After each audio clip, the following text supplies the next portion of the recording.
topics and opinions expressed on the following show are solely those of the hosts and their guests and not those of W4WN Radio, its employees, or affiliates. We make no recommendations or endorsements for radio show programs, services, or products mentioned on air or on our web. No liability, explicit or implied, shall be extended to W4WN Radio, its employees, or affiliates. Any questions or comments should be directed to those show hosts. Thank you for choosing W4WN Radio. This is Beyond Confidence with your host, Divya Parekh. Do you want to live a more fulfilling life? Do you want to live your legacy and achieve your personal, professional, and financial goals? Well, coming up on Divya Parekh's Beyond Confidence, you will hear real stories of leaders, entrepreneurs, and achievers who have stepped into discomfort, shattered their status quo, and are living the life they want. You will learn how relationships are the key to achieving your aspirations and financial goals. Moving your career or business forward does not have to happen at the expense of your personal or family life, or vice versa. Learn more at www.divyaparekh.com, and you can connect with Divya at contact@divyaparekh.com. This is Beyond Confidence, and now here's your host, Divya Parekh. Good morning, listeners. It's Tuesday morning and so thrilled to be here with you all. So I want to check in with each and every one of you and kind of think about, is there a time where you're missing signs, when you're mentally fatigued or sliding into reactive mode? Or when is that one time, like, you come back and say, oh, I wish I didn't speak, or I wish I didn't take that action in the heat of the moment? I think so. Most of us do that. And it is bringing in that awareness. And the key over here is that understanding ourselves. So these are some of the things we'll be talking about today with our wonderful guests. So let's bring Suzanne in. Thank you so much. I'm so thrilled to be here. Thrilled to have you, Suzanne. So usually we kind of begin at the beginning, do you recall any moment or a person who left a positive mark on you when you were a child or young? Such a great question. And I want to kind of recall back to my childhood. So when I was growing up, my parents we'd have dinner at the dinner table every single night. And so my parents would, of course, talk up to all of my sisters. So there was 4 of us, and we would run through our days. And so if we had a good day, everybody celebrated. If we had a bad day, let's say we got a bad grade on a test, or we something happened, we didn't make particular team. Essentially, what we would do is we would debrief. And actually, my mom, who was the therapist, would say, share your feelings. And we'd get our feelings out. And of course, doing that in a family was important to build a support system. And then my dad would ask a question, which I think I still use this question to this day, is what are you going to do differently tomorrow? And so that has really stood the test of time. I still, go to the dinner table with my family when I need to get that support, feel the feelings I need to feel when I've had a bad day, and then figure out how I'm going to do things differently the next day. Such a powerful question. And so many times what happens is in today's busy schedule, maybe, both the parents are coming in late, or even if you're single, Right. or like sitting with friends, you're sitting in front of the TV, and then that takes away Yes. the advantage of sitting together and having that human to human connection. So it definitely is clear, Suzanne, that you grew up in a very strong family. So as you grew up, did you have any aspirations or dreams what you wanted to become when you would grow up? It's a great question. I think that for me, just like every little kid, I wanted to be president. For a while there, I wanted to be a priest. I had all sorts of different possibilities in front of them. And so never really thought that there was anything I couldn't do. The thing that really stuck was I was very interested in politics and loved reading about presidential leaders. Or leaders from across the globe. So it could be Churchill, it could be Alexander the Great. It didn't really matter. And so I loved kind of reading about those political leaders and how they got a ton of people to follow them, how they kind of built that influence. And so that was kind of my passion when I was young. And How did it pan out as you became an adult? Great question. I have actually run for office a couple of different times, and so that has definitely been one of the things I am most proud of is kind of the opportunity to serve other people. I've also, since then have been involved in politics. So I was a lobbyist early on in my career, and now I work with nonprofits and businesses as well as individuals kind of pursue their passions around policy change. And so I still feel like I'm in the middle of it, not necessarily in an elected office, but I certainly am in the middle of politics and trying to work the system in order to improve the lives of people. Mm, that is so phenomenal because you're serving people, you're helping them get where they want to go. And so, what happens is that whether it doesn't matter whether you're in the corporate, as a leader, running an organization, or you're a professional doing an individual contributor work, or you're a student, or wherever you're at, so many times what happens is that so many professionals and people or doctors, anyone, they miss out on so many signs. And they slide into reactive Yes. mode very fast. So what Mhm. happens then? What is happening that click, right? Our amygdala goes straight into action so fast. Mhm. What could they do in that moment? It's interesting. This is one of the reasons why I've really paired, whether it's a policy class I'm teaching or a class on ethical leadership or even a social entrepreneurship class with emotional intelligence, because I think they go together. Even though they call emotional intelligence a soft skill, I think it's very hard to do. And to your point, in this day and time, I think it's harder to do. We don't necessarily have as many leaders who model that behavior. Um, Vivek Murphy, also former Surgeon General, said we have a loneliness epidemic. So, to the point that you made earlier, I think people are disconnected from each other. We came out of that COVID cocoon and we kind of lost kind of our sense of connection with each other. So, I did it before COVID, but I think it's even more important right now to double down on emotional intelligence. And so, one of the first things I do is just bring a level of awareness to leaders, whether they're students or they're our execs, that kind of talks through what emotional intelligence is. Most people think it is just at the self awareness level and just knowing yourself that that's enough. But as you know, and as you've taught through the podcast, it's then shifting from self awareness to self regulation. Then once you know yourself really well, then you can actually shift to social awareness and kind of commanding a room, trying to get teams to work together in a fluid motion. And then, as I was mentioning earlier about the politicians, you then figure out social influence. How do you get people to follow you?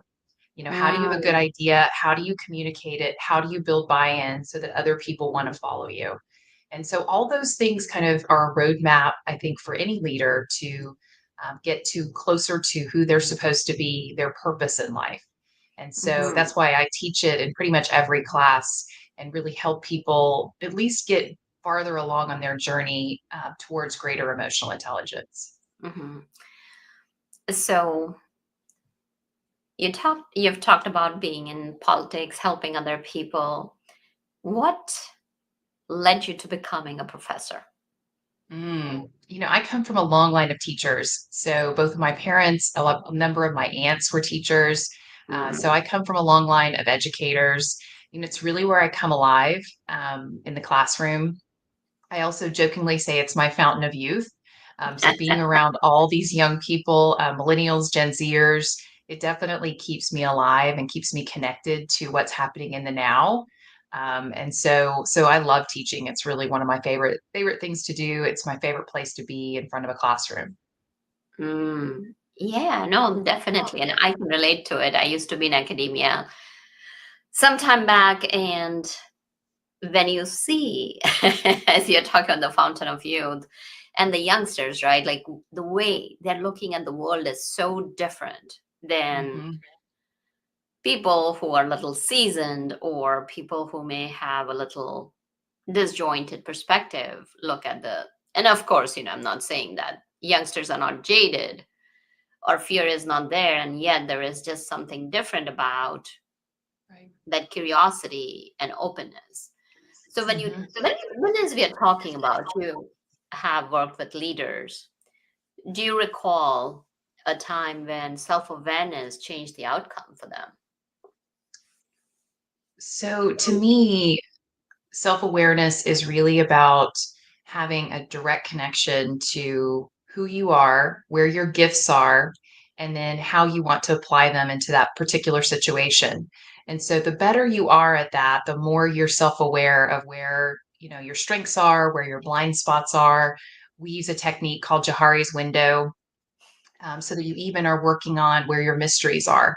So the things you didn't know about yourself, but through the course of life, you learn these new things about yourself. And so part of what I try to do is help people, one, take personality tests and really understanding kind of what their personality is.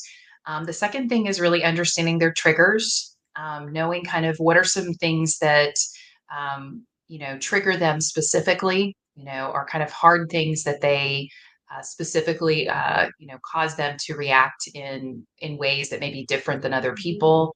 And the other thing is really kind of then communicating those, because it's not enough just to be aware. You then need to communicate that to other people. So one of my favorite techniques, in fact, I was debriefing with a principal of a school, and I presented to her to her teachers a couple of weeks ago, and she told me yesterday that one of the things I use is green, yellow, red. And so essentially, my husband's a pilot, and so he actually taught me this, and I've been using it with others. But essentially, part of your job is to telegraph to other people how you're doing. And so when he gets in the cockpit, he's actually working with someone he's never met before. So they don't have any kind of relationship before this. So they could have had bad sleep the night before. They could have had an argument with their partner. They could have eaten some bad food. And so they may be in the yellow.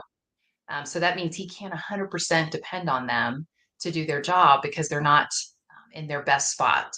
And so just even telegraphing kind of how you're doing to other people is very helpful. And so I'm either in the green and everything's great, smooth sailing. If I'm in the red, it means I'm not feeling really well, or I've had a bad day, or maybe I'm at the end of the day and I'm tired. And then if I'm in the yellow, I'm kind of in that place where I could get triggered, and the other person needs to help me. So one of the things I love about this system is it really does connect you to a co-pilot where we're all responsible for each other. So it's not enough just to be self aware, it's also your responsibility to help other people through whatever they're being hit with any given day. So to ask other people kind of where they are makes a big difference in their world because they feel seen and heard. But then you're helping them with wherever it is they need to go in that particular day. So I love that technique. And that one's probably the one that stands out the most. And of course, the principal yesterday said that that's still being uttered in the hallways of the school. Hmm. They're telling each other if they're in the green, yellow, or red. Yeah, that is definitely a very powerful technique. And Mhm, I can definitely relate to it because I use it with my clients for the mm, work that mhm, as you're reporting back to your boss or something like that, share with them because people don't have time. And a lot of times, as people are joining professions, like in a new job, like, oh, how can I create a system to communicate with my peers or to communicate with my boss or the stakeholders? And I always say that, keep it simple because people know what's red, yellow, green. We all are mhm. so aware and so connected with it. So I definitely resonate with what you're sharing. So it's a really good point that you brought in. Now, let's say somebody comes and tells you that they are in a yellow or Mhm. they're in green. So you kind of know that this person could get triggered. And it's possible that their emotions may spike. So Mhm. what can another person do? So let's say John shares Mhm. that I'm in yellow, I'm in Yeah. red. What could Jane do to handle the situation? So, the this is not, rocket science, but really it's breathing and pausing. The reality is that we have emotional reactions to things. And so when we go to that emotional place, we're not thinking rationally. So if in that moment you just take a pause, and there is a, connection between stimulus and response, and there is a pause between the two. And so I think just holding back and really listening to yourself. From my perspective, I also this is where your triggers can be very helpful, knowing what those triggers are. For example, I actually take some buffer between meetings so that I'm not rushing to a meeting and I'm not running late to a meeting, because I know one of my triggers is rushing to things. So I like being very planful, and I like to be able to think about the meeting beforehand, so I go into the meeting prepared. So that's one of the things I do. So I think doing things proactively, I think, is really helpful. So that individual knowing their triggers, knowing the ways that the instances where they typically could get into the yellow, and trying to prevent that. But if they're in the yellow, just pausing as much as possible, breathing as much as possible, buying some time. So I encourage people, just to bring a drink of water or something like that and just take a drink, before they actually, say anything or react to anything. Some people who are introverts will write things down first before they actually say them. And then also too, sometimes if you get an email you don't like, you can also just send the email back saying received, we'll get back to you tomorrow. I'm also a big fan of, if there's an email you need to send and there's a little bit of an edge to it, wait till the next day. And most of the time, you're not going to feel the same energy around that relationship the next day as you did in that moment. So we instantly go to that hot moment. I studied under behavioral economist Dan Ariely at Duke, and he talks about those hot moments. And so typically we shift away from those with time. So just giving your body time to get past the emotional reaction and get back to the rational mind would be my biggest piece of advice. Yeah, powerful. Thank you for sharing. You also talk about social awareness, Suzanne. And so many times what happens is, regardless wherever you are at, like, you step into the Zoom room or the actual room, there can be different virtual environments, hybrid environments, and cues are so much harder to see. That's So right. what are some of the ways leaders can better read the room? I love this one because, to me, this gets back to, how do you build a team? So Mhm. leaders are definitely individual workers, but as they move into leadership role, they're actually being asked to be group workers and bringing groups of people together and getting them to agree upon an idea and then move together on that idea. So particularly in the hybrid situation post COVID, we have teams all over the world. And so how do you build that instant connection?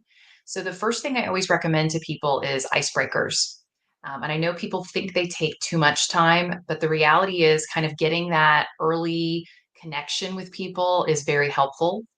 So 2 days ago, when I did a training on design thinking, I just had people kind of share the emotion that they had, but I also had them pair it with a noun. And the thing that it did is actually force people to listen.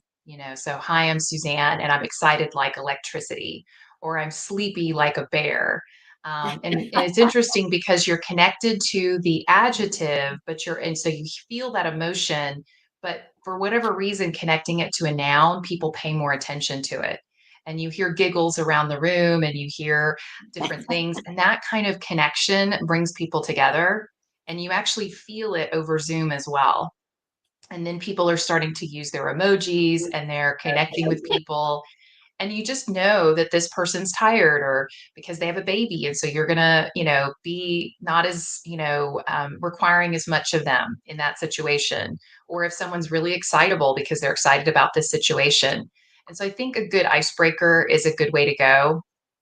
And on my website, socialimpactarchitects.com, we've got lots of different icebreakers we use, just to get people kind of brought into the room and connected to thinking about the purpose of the meeting today. So pushing past the meeting they came from, or whatever situation they were in before, and getting them connected to being in a team in that moment.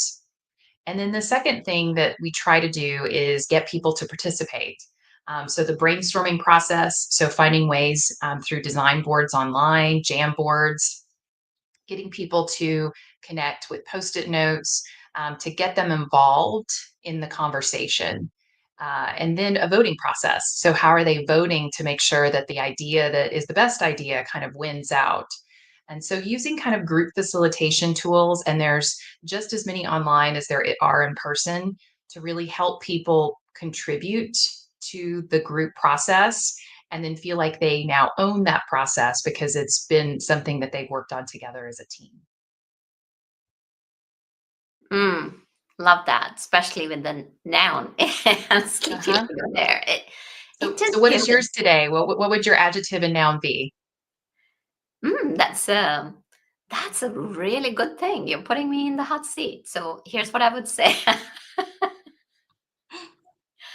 Well, I would say that I'm excited as a new bird flying off the nest. That's a good one. That's a really good one.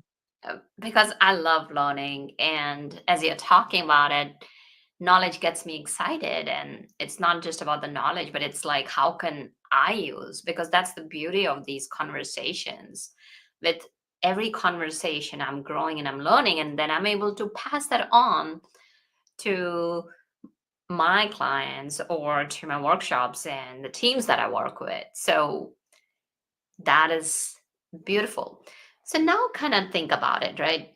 Let's say you talked about building the teams, and as a leader, you may find that somebody's checked out or feels misunderstood or unheard. How can a leader pick on those subtle cues? Because there are a lot of people who don't want to say anything because they don't want to be seen as weak or like, oh, I'm not able to handle the stress. Mhm. Or like, this could go against my promotion or something like that. So, what are some of the subtle cues? Yeah. So I kind of call these cat cues. If you've got a cat, you know that cats are very good at telegraphing to you what their needs are. So if they want to be quiet, they want to be quiet. If they want attention, they want attention. And if they want food, they're going to actually vocalize it.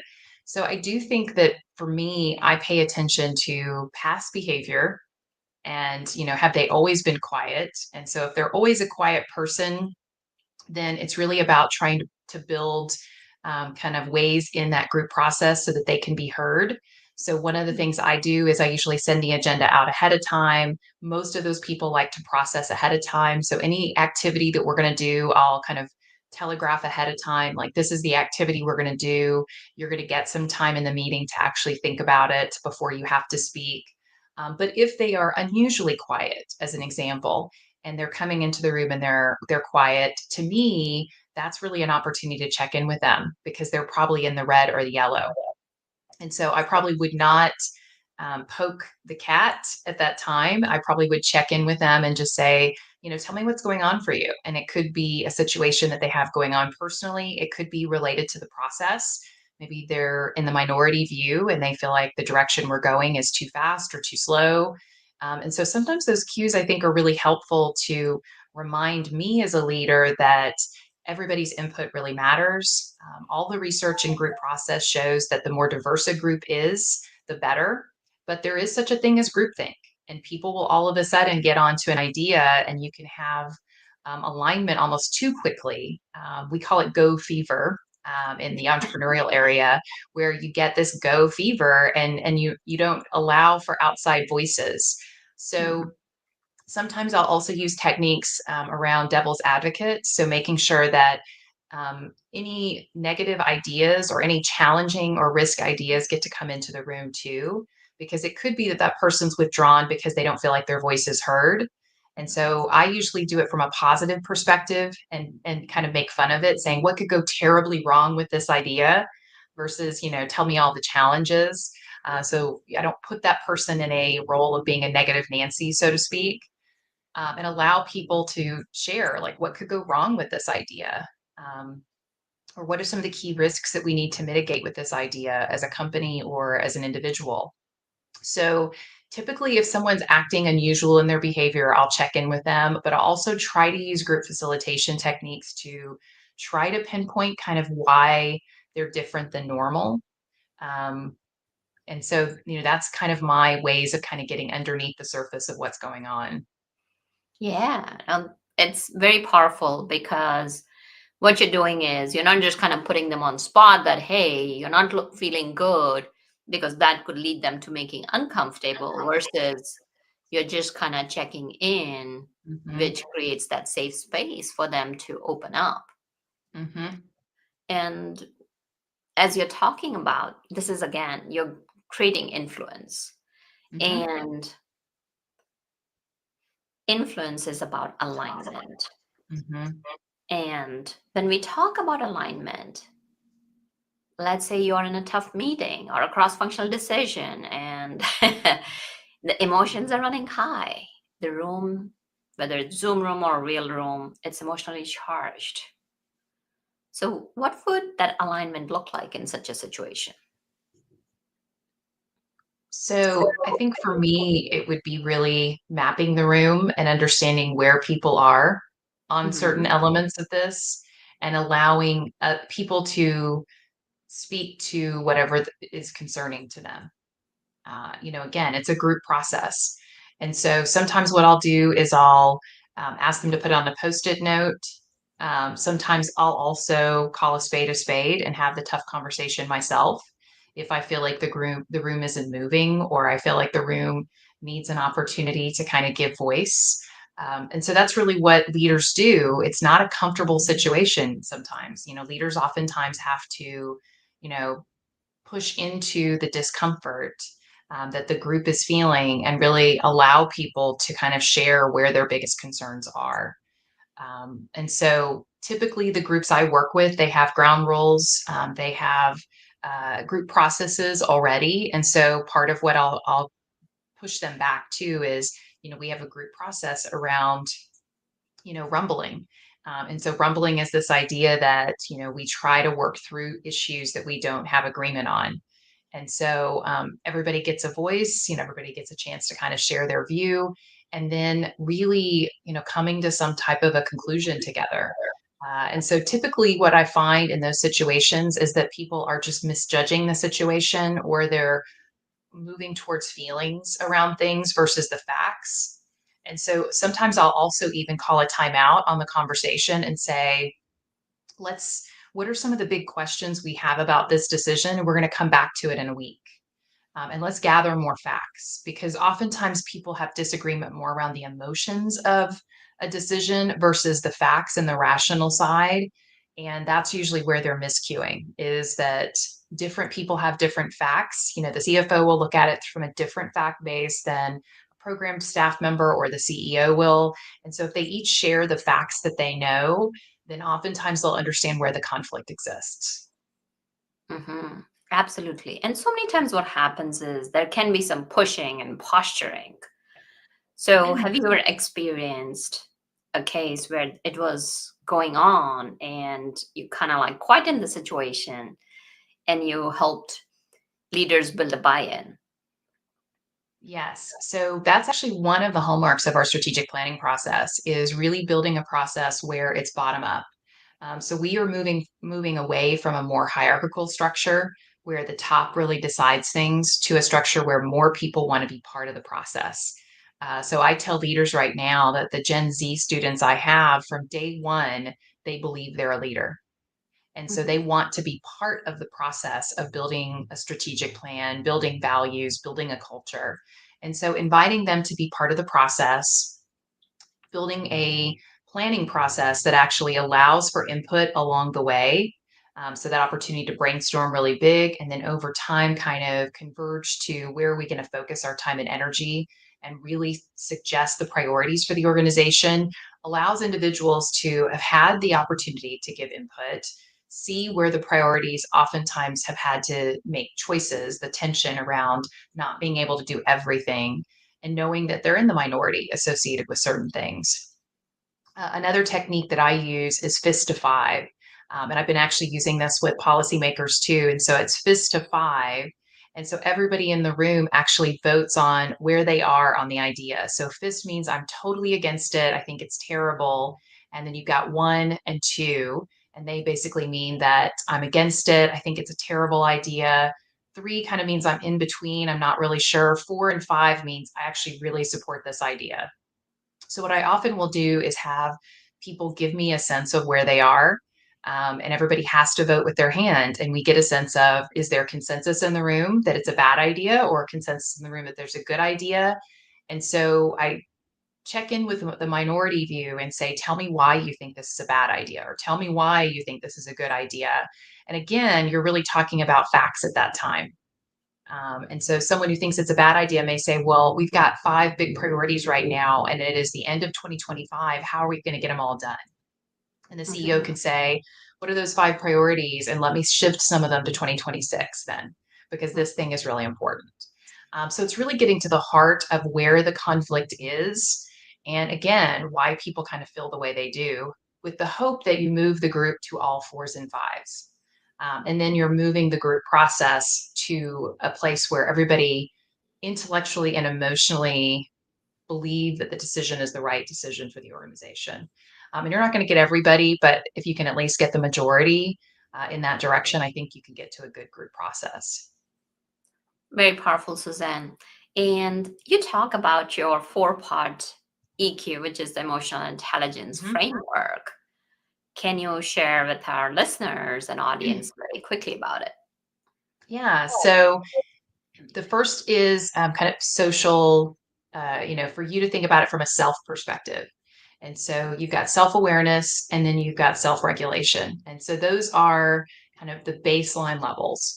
And the better you are at that, the better you are at really understanding other people. And so then you shift into social awareness and social influence. And so you're really thinking about awareness at the very top, social as well as self. And then you're really thinking about management and how to kind of manage and lead associated with regulation and then influence. And so those are kind of the quadrants we look at. And one of the things I do in trainings is allow people to kind of vote on which area is their strength. Most people will put self-awareness as their highest strength. I just did a law firm a couple of weeks ago. And then the one that people have the most weakness to is usually self-regulation, Mhm. because they feel like that's an area where they need more tools, they need more techniques around self-regulation. Sometimes social influence. So social influence is one where we get into things like executive presence, how you actually kind of can move a room. And so social awareness is reading the room. Social influence then is how do you move the room? How do you get people to kind of shift? I call them, if you're a Star Wars fan, I call them the Jedi mind tricks. Like, how do you get people to move? And the things you can do to kind of influence them to follow you or to follow the idea. Yeah, no, definitely. And at the core of all of these things, as you have talked about self regulation and self awareness, decision comes, right? In today's world, there are so many options, and so many people get caught in Mhm. paralysis analysis. So, Mhm. during that decision fatigue, I mean, that is real. So, how could people use, even if it's a 1 or 2 skills, to work through that situations? So, a couple things. One is just knowing where you are and where your triggers are. And so, I recommend people not make a decision when they're in the red or the yellow themselves. That's not typically going to be a good decision. It's going to really come from an emotional space, and our brains are just not functioning at a high level at that place. We really try to flip people to a much more rational level. And so, what I typically tell my students, as well as the executives, is really good decisions are an alignment between your head, your heart, and your gut. And so, your head is really the rational side. So, have you done your due diligence? Have you, checked in with people? Have you talked to other people who've had this decision? So making sure that you're gathering all the information that you can to make a rational decision. Your heart is really connected to, does this feel good? How is this going to affect other people? It's really connected to your ethics, your purpose. Those are the things that it just feels like it's the right decision. And then your gut is connected to your values. Is it in alignment with your values, whether it's your organizational values or your individual values or both? Um, and for me, if I have alignment between those three, I have a pretty good confidence level that the decision's a good decision. And so sometimes that takes a while. I have to gather more information or I have to talk to other people. or if it doesn't feel right to me in my gut, usually I have to go back and look at my values and see what value am I forfeiting to do this thing, and is that the right decision for me? So I think for me, I always recommend kind of a connection between head, heart, and gut. Yeah, no, definitely. It addresses all the key areas. And so this way you can create as much as you can in the moment, regret proof, because Mhm. a lot of my clients will come and say, what? But I don't want to waste my time. And how can I make it regret proof? And there's only so much you can make. And it's also allowing yourself that space to fail. So I've Mhm. thoroughly enjoyed our conversation, Suzanne. How can people connect with you? Where can they find you? So I've my business website is called socialimpactarchitects.com. We've got all sorts of different resources there. I actually have a weekly blog on Substack that is one of the top blogs on social change. And so we have a whole different blog every single week. In fact, we had in the month of August, we did a special edition on emotional intelligence and took each of these. And so if you're interested in learning a bit more tips and tricks, and also how you can actually incorporate this into your workplace. And because I typically work with nonprofits, they're all free of charge. They're all things that I have tried with my clients. And so, there's doesn't cost you anything to do red, yellow, green.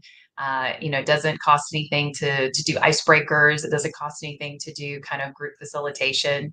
And so I give you my best techniques and tools that I've used with my clients, or even I use myself to self-regulate in those blogs. And so we can put that in the show notes and people can go directly there if they want to read a bit more about each of them individually. Absolutely. Well, thank you. Any last words for our audience? I think to me, this is just something to continue to explore. People think you either have emotional intelligence or you don't. And to me, it's a muscle that you develop over time. Every day I get better, just like my dad said. What are you going to do differently tomorrow? And so you're going to have a bad day every once in a while where something gets to you, and it's your opportunity to kind of analyze that situation and see what can I do better differently tomorrow. And so just to be kind to yourself, give yourself grace, give other people's grace as well, and then use those opportunities for those connections to learn more about yourself as well as other people. That's such a beautiful word. Where we can end is grace, giving yourself grace, Yeah. giving others grace, because this is a lifelong journey. It's not just Mhm. about you're one and done. Mhm. Leaving room, because I'm not going to speak for anyone else. For me, the more I learn, the more I realize I don't know what I don't know. Right. And that there is more to learn. And Mhm. mastery is not just having the knowledge and the experience. Mastery is also knowing that there can be more depths and bringing in that curiosity and openness to life and to yourself. So thank you, Suzanne, for joining us and sharing your insights. We appreciate that. And thank you, wonderful audience, for being part of our journey, because without you, the show would not be possible. So reach out to us, let us know how we can serve and support you to live the life you deserve and live the life you want.